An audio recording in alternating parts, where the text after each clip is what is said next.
Sunday morning அன்றைக்கி கொஞ்சம் சீக்கிரம் எழுந்திரிச்சேன். சரி படிக்கலான்னு சொல்லிவிட்டு நான் எந்திரிக்கும்போது லைட்டாக மழை தூறிட்டு தான் இருந்தது. ஒரு 4:30க்கெலாம் எந்திரிச்சிட்டேன்.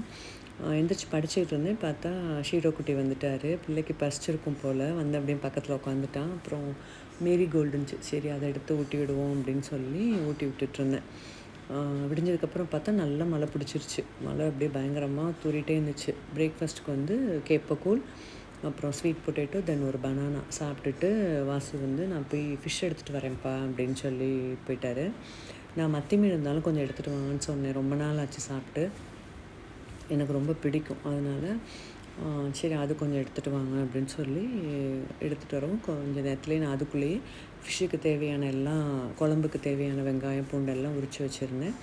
அப்புறம் மீன் வாங்கிட்டு வரவும் அதை நல்லா கழுவிட்டு மேரினேட் பண்ணி ஃப்ரிட்ஜில் ஒரு 1/2 அன் ஹவர் வச்சுட்டேன். மேரினேட் பண்ணதுக்கு வந்து நான் ஃபிஷ் ஃப்ரை மசாலாலாம் போட மாட்டேன். வீட்டு மசால் பொடி, அது கூடவே இஞ்சி பூண்டு கொத்தமல்லி பேஸ்ட்டாக அரைச்சிட்டு உப்பு, தென் லெமன் ட்ராப்ஸ் போட்டு நல்லா மேரினேட் பண்ணி 1/2 அன் ஹவர் உள்ளே வச்சுட்டேன். அப்புறம் அதுக்குள்ளே பீட்ரூட்டை பொரிச்சிட்டு ரைஸ் வச்சுட்டு குழம்பு, கொஞ்சம் ரசமும் வச்சேன். இந்த மழைக்கு சூடாக நல்லாயிருக்கும் இல்லையா, அதனால கொஞ்சம் ரசமும் வச்சேன். அதுக்கப்புறம் ஃபிஷ் எடுத்து டீப் ஃப்ரை பண்ணலை, ஷாலோ ஃப்ரை தான் பண்ணிவிட்டு எல்லாம் சூடாக வச்சு செம்மையாக சாப்பிட்டோம். பட் மழை தான் நிற்கவே இல்லை. நம்ம சேனல் பிடிச்சிருந்தா சப்ஸ்கிரைப் பண்ணுங்கள்.